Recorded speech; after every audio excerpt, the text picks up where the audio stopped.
जय माता दी दोस्तों। आज हम बात करने जा रहे हैं विप्रो के बारे में डिस्कस करेंगे। यहाँ पे देखने की कोशिश करेंगे क्या आने वाले टाइम में विप्रो परफॉर्म कर पाएगा कि नहीं कर पाएगा। देखिए, विप्रो अपने सेक्टर की दिग्गज कंपनी है, एक आपको भी पता होना चाहिए। और विप्रो के बारे में बताना मतलब कि एक तरह से नाइंसाफ़ी होगा। क्यों? क्योंकि विप्रो के बारे में हर किसी को पता है।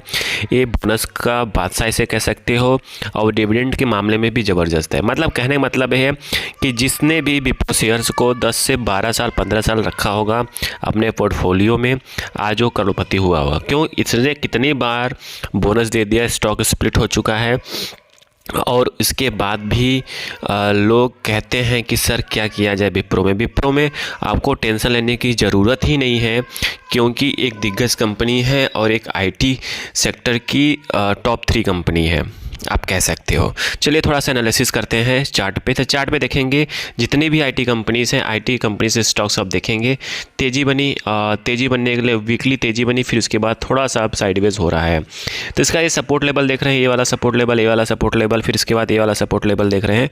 तो ये अपने सपोर्ट लेवल को टच करता है, फिर से जंप करता है, फिर से साइडवेज होगा, फिर से नीचे आएगा। क्या ऐसा क्या चल रहा है अभी? देखिए क्या है कि आईटी कंपनी में जो बबल चल रहा है, एआई का बबल, सब कह रहे हैं कि एआई का बबल फटने वाला है, एक होने वाला, वो होने वाला है। इससे कहीं आपको डर लग रहा है तो मैं आपको एक चीज़ बता दूं, एक सिंपल सा स्टॉक का नाम बताऊंगा। उससे क्या होगा, कभी आप उस स्टॉक्स को ले लेंगे तो कभी डर नहीं लगेगा, चाहे आईटी कितना भी गिर जाए, चाहे आईटी कितना भी ऊपर चला जाए। ऊपर चला जाएगा तो आप प्लस में रहेंगे, गिर भी जाएगा तो आपको कभी लॉस, कभी टेंशन नहीं होगा। उस कौन सा स्टॉक है उसके बारे में भी डिस्कस करेंगे। पहले ये जान लीजिए कि विप्रो में किया क्या जाए।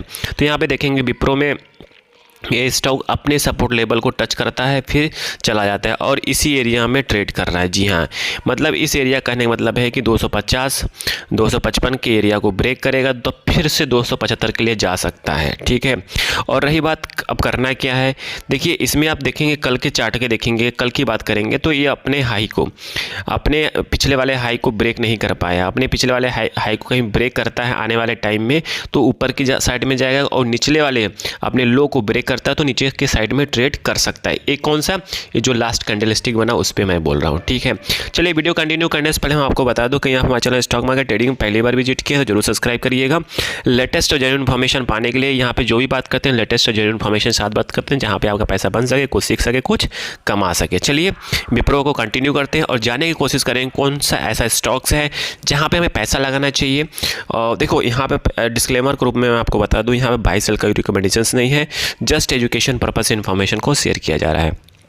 तो यहाँ पे आप देखेंगे मार्केट कैप बहुत ज़बरदस्त, मार्केट कैप एक लार्ज कैप कंपनी है और इसका बुक वैल्यू देखेंगे 81 के आसपास है। आरओई भी ज़बरदस्त है, 19 और 16 का है, मतलब अपने ज़बरदस्त है। इसके बावजूद भी आपको डर लग रहा है विप्रो को लेकर, तो मतलब आप कहीं ना कहीं इन्वेस्टिंग को लेके घबरा रहे हैं और परेशान हो रहे हैं। जो सराउंडिंग में चल रहा है, न्यूज़ चल रहा है कि एआई बबल फूटने वाला है, एआई बबल होने वाला है, इसकी वजह से एआई के स्टॉक्स में गिरावट होगी, मतलब कि आईटी सेक्टर के स्टॉक्स में गिरावट होगी।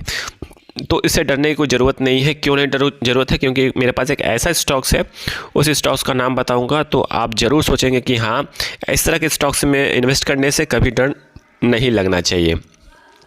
फिर बात करते हैं पी की बात किया जाए तो अपने देखेंगे हाई से इसका जो पी था पहले 28 के पी पे ट्रेड कर रहा था, इस समय 19 के पी के आसपास एक कंपनी ट्रेड कर रहा है। फिर उसके बाद कहते हैं प्रमोटर होल्डिंग, तो कंपनी अपनी बिजनेस को लेकर बहुत कॉन्फिडेंस में है और इसका जो प्रमोटर होल्डिंग है 72 के आसपास है। एफआईस ने माल लगातार बढ़ाया है, डीआईस ने भी माल बढ़ाया है, तो मतलब यहाँ पे एफआईस डीआईस लगातार कंटिन्यूस बुलिश हो रखे हैं। क्यों? क्योंकि भाई अपने सेक्टर दिग्गज कंपनी है तो यहाँ पे डरने की कोई ज़रूरत नहीं है। और सेल्स ग्रोथ की बात करें तो सेल्स ग्रोथ भी कंटिन्यूअसली बढ़ रहा है, क्वार्टरली बढ़ रहा है, अच्छा खासा सेल्स ग्रोथ बढ़ रहा है और प्रॉफिट भी बढ़ रहा है। तो अब हम आपको एक ऐसे स्टॉक्स के बारे में डिस्कस करेंगे जिसे आपको भी जानना जरूरी है। उस स्टॉक्स का नाम है IT20। क्या नाम है? IT20। जी हाँ, IT20 कहीं आपके पोर्टफोलियो में है। एक ETF है। क्या है ETF? एक्सचेंज ट्रेडेड फंड है। एक इस तरह का बास्केट है, स्टॉक का बास्केट कह सकते हो आप, कि IT20 में जितने भी बड़ी कंपनियां, अच्छी कंपनियां आईटी की, सारे इसमें इंक्लूड हो जाता है। और इसे क्या कहते हैं? ETF भी कहते हैं, एक्सचेंज ट्रेडेड फंड भी कहते हैं। ठीक है, इस तरह के स्टॉक को हमेशा हर गिरावट में बाई करना चाहिए। क्योंकि जिस तरह आईटी सेक्टर मूव करेगा इस तरह ये भी मूव करेगा, जिस तरह आईटी सेक्टर में गिरावट होगी इस तरह इसमें भी गिरावट होगी। इससे क्या होगा, आपको इंडिविजुअल किसी शेयर को खरीदने की ज़रूरत नहीं पड़ेगी। आप आईटी बीस ले लेंगे तो इसमें सारे स्टॉक्स कवर हो जाएंगे, जितने भी आईटी कंपनी के स्टॉक्स हैं सारे इसमें कवर हो जाएंगे। एक तरह से आईटी स्टॉक्स का ये बकेट है, आप इस तरह समझ सकते हो, ठीक है। तो इसमें क्या होगा, इसमें लेंगे आपको आईटी बबल भी फूटेगा, एआई का बबल भी फूटेगा, आईटी स्टॉक्स में गिरावट आएगी तो इसमें भी गिरावट आएगी, बट इसमें कम गिरावट होगा क्योंकि ये बकेट है सारे शेयर का, ठीक है। और जब मूव करेगा तो तेज़ी से मूव करेगा, जब गिरावट होगा तो हल्का हल्का गिरेगा और हल्का हल्का बढ़ेगा। तो इससे क्या होगा, आपका पोर्टफोलियो में कम गिरावट शो करेगा, कम मूवमेंट शो करेगा, इससे आपका स्टॉक्स बचा रहेगा। इससे एक तरह से आप ट्रैकर भी समझ सकते हो, ठीक है। तो कहने का मतलब ये है कि इसी तरह के स्टॉक को पकड़ो, कहीं आपको डर लगता है इंडिविजुअल स्टॉक्स लेने में। आई थिंक सारी इन्फॉर्मेशन आपको समझ में आ चुकी होगी। समझ में आ चुकी हो प्लीज़ लाइक एंड सब्सक्राइब करिएगा, दोस्तों के साथ जरूर शेयर करिएगा। Thank you for watching this video.